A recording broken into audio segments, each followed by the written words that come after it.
Chers zèbres, chers non-zèbres, bienvenue dans ce podcast. Aujourd'hui, je voudrais parler d'une chose importante.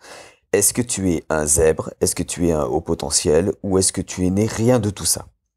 Pourquoi je parle de ça aujourd'hui? Tout simplement parce que ça fait quelques semaines maintenant que je me balade sur Internet, sur des groupes de zèbres, sur des groupes de haut potentiel, sur des groupes de surdoués, sur des groupes qui parlent de douance. Et à chaque fois, il y a cette même réflexion qui vient de une ou deux personnes. Alors le problème, c'est que je ne sais pas si ce sont des trolls, si ce sont des personnes qui ne veulent pas admettre l'existence, mais il y a toujours quelqu'un qui va te dire soit que la douance n'existe pas, c'est-à-dire que il y a, enfin la douance, je veux dire être surdoué. euh, il y en a pas tant que ça finalement, et qu'il y a certains critères qui pourraient faire croire que tu es surdoué, mais en fait tu n'es pas du tout surdoué. Et puis il y a d'autres qui vont dire qu'il y a qu'une seule sorte de surdoué, quoi. Euh, C'est-à-dire que euh, dans la douance, on va mesurer surtout le quotient intellectuel. Alors je vous reparlerai un jour de l'arnaque du quotient intellectuel, parce que ça aussi c'est intéressant. Mais certaines personnes vont vous dire que non, tout est une question de quotient intellectuel. Et puis, il y a une autre école qui va dire, il y a plusieurs types de surdoués, plusieurs types de douance, ce qu'on appelle les HPI, les hauts potentiels intellectuels, et les HPE, les hauts potentiels émotionnels. Je peux vous dire que les deux se font la guerre depuis quelque temps, et ça m'attriste énormément. Alors, c'est pour ça que je fais ce podcast, pour savoir, est-ce que tu es un zèbre ou est-ce que tu n'es pas un zèbre? Est-ce que tu es un haut potentiel ou est-ce que tu n'es pas haut potentiel? Et on va te dire certainement dans tous ces groupes, je peux te dire que moi j'ai eu des discussions très très tendues dans ces groupes. J'en ai créé un qui s'appelle Vie de zèbre et d'hypersensible et de timide. Euh, et j'ai pas beaucoup de monde pour l'instant, mais je fais en sorte que il y ait énormément de bienveillance. Même si les gens sont pas d'accord, je refuse les insultes. Je refuse que les points de vue ne soient pas forcément pas partagés, mais possibles. C'est-à-dire qu'on ne puisse pas se dire, oui, effectivement, ce point de vue est possible. Parce que qui a la vérité au fond? Même moi, j'ai pas la vérité. Même ce que je suis en train de dire sur ce podcast, c'est peut-être pas vrai. Mais en tout cas, je l'avance comme ça. Après, on le partage ou on le partage pas. C'est un autre problème. Maintenant, ce qui se passe, c'est que dans tous ces groupes, vous allez être insulté. Ou alors on va vous dire, la seule façon que tu puisses savoir, c'est de passer un test. Le Waze, volume 4. Le Waze, volume 4. Voilà. C'est ça qu'il faut passer pour savoir si on est dans la douance ou pas, si on est surdoué ou pas, si on est au potentiel zèbre ou pas. Maintenant, le problème de ce test, c'est qu'il est très cher. On est à plus de 150 ou 200 euros parfois. Tout le monde ne peut pas s'offrir ça. Alors comment vous allez savoir si vous êtes zèbre ou potentiel? Et puis au fond, est-ce que c'est si important que ça de savoir si vous êtes zèbre ou potentiel? Ou surdoué?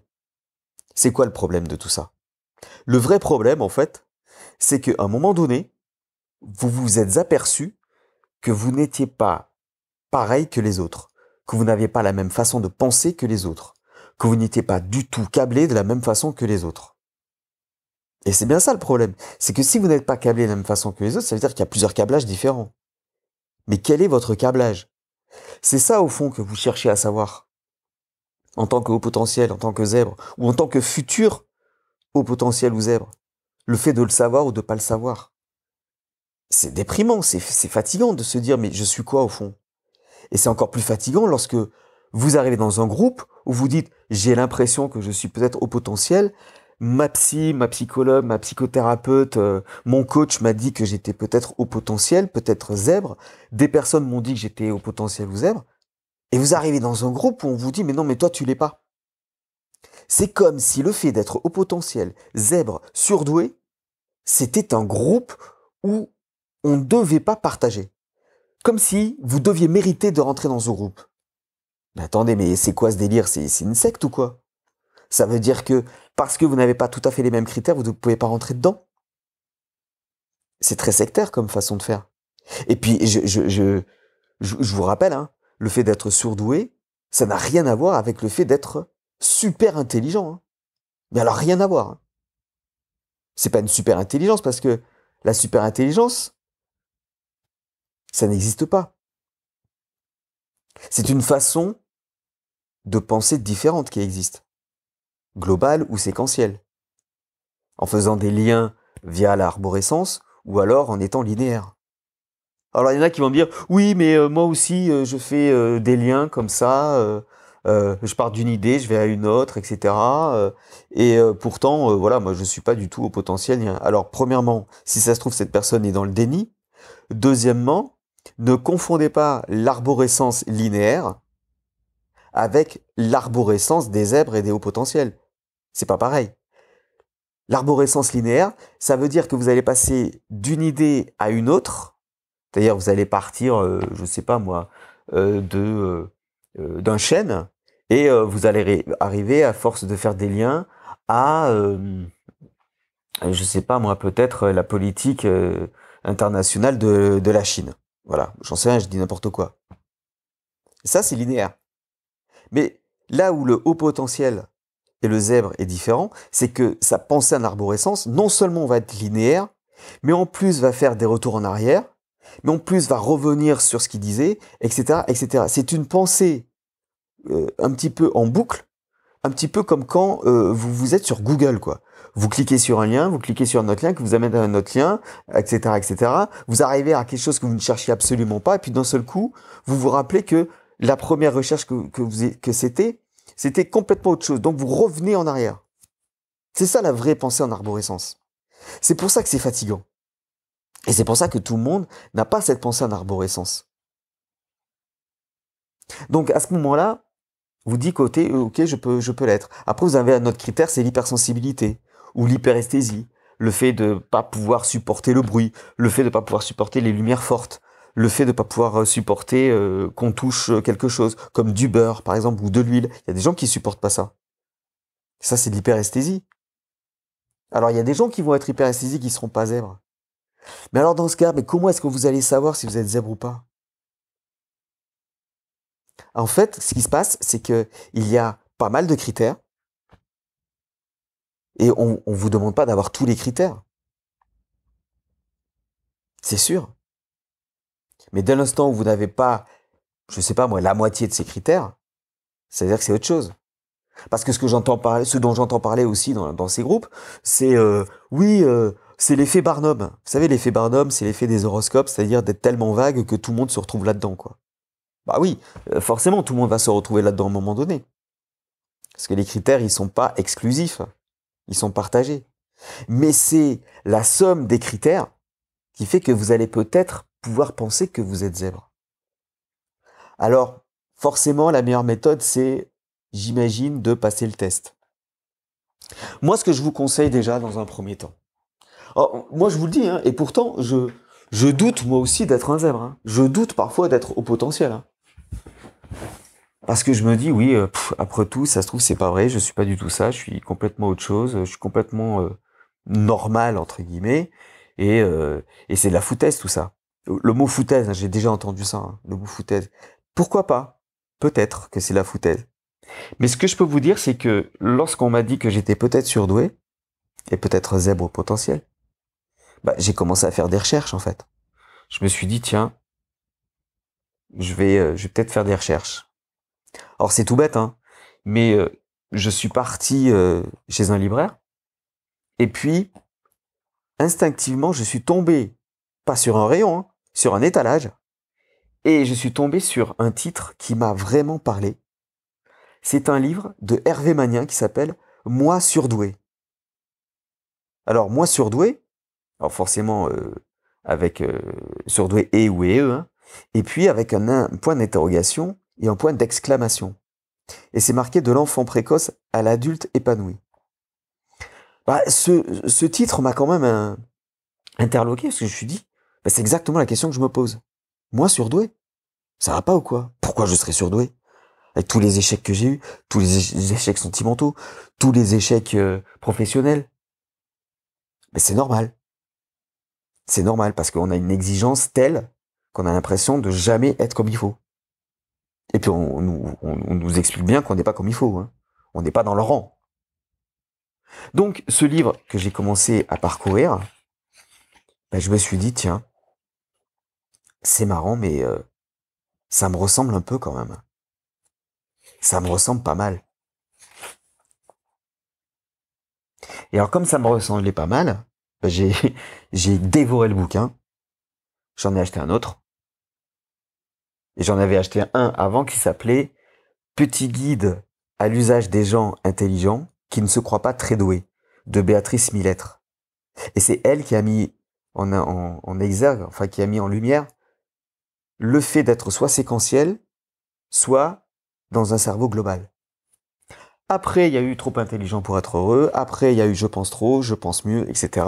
Vous avez tous les liens dans la description. Lisez la description parce qu'il y a toujours des choses importantes que je laisse dans la description. Lisez la description de ce podcast. Donc, si vous doutez, et c'est normal que vous doutiez, parce que on vous dit non, ça se trouve tu l'es pas, etc. Si vous doutez, ben, allez à la recherche de bouquins, allez à la recherche d'articles, allez à la recherche de podcasts, parlez-en autour de vous, parlez-en à votre psychothérapeute par exemple, à votre coach. Moi, si vous m'aviez en coaching par exemple, parce que je fais du coaching, je vous dirais ça. Je vous disais, mais au fond, c'est quoi qui est important pour toi de te sentir comme ça? Et pourquoi tu le serais pas? Posez-vous des questions. N'affirmez rien, posez-vous des questions. Est-ce que vous entendez bien avec tout le monde? Ou est-ce qu'il y a certaines personnes avec qui vous avez plus d'affinité? Haut potentiel intellectuel, c'est une chose, mais haut potentiel émotionnel, alors là, c'est pire que tout, parce que plein de personnes ne sont pas d'accord. Nicolas Gauvry n'est pas d'accord avec ça, par exemple. Il n'est même pas d'accord avec l'enfant précoce parce qu'il pense que c'est une mode. Il y a pas mal de personnes qui pensent que c'est une mode d'être surdoué, de se sentir zèbre au potentiel. Et peut-être qu'ils ont raison que c'est une mode. Mais en attendant, dans la mode, il y a peut-être des gens qui le sont vraiment. Et pourquoi vous le serez pas, vous? Si vous écoutez ce podcast, c'est que ça vous a intrigué.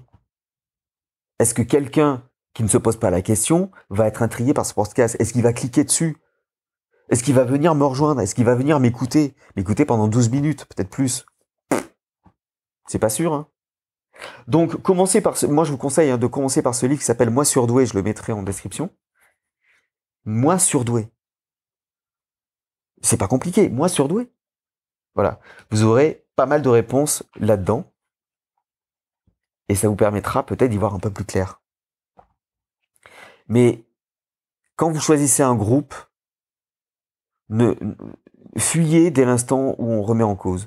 Fuyez dès l'instant où on vous dit non, toi tu l'es pas. Fuyez dès l'instant où on est agressif avec vous. Fuyez tout ça.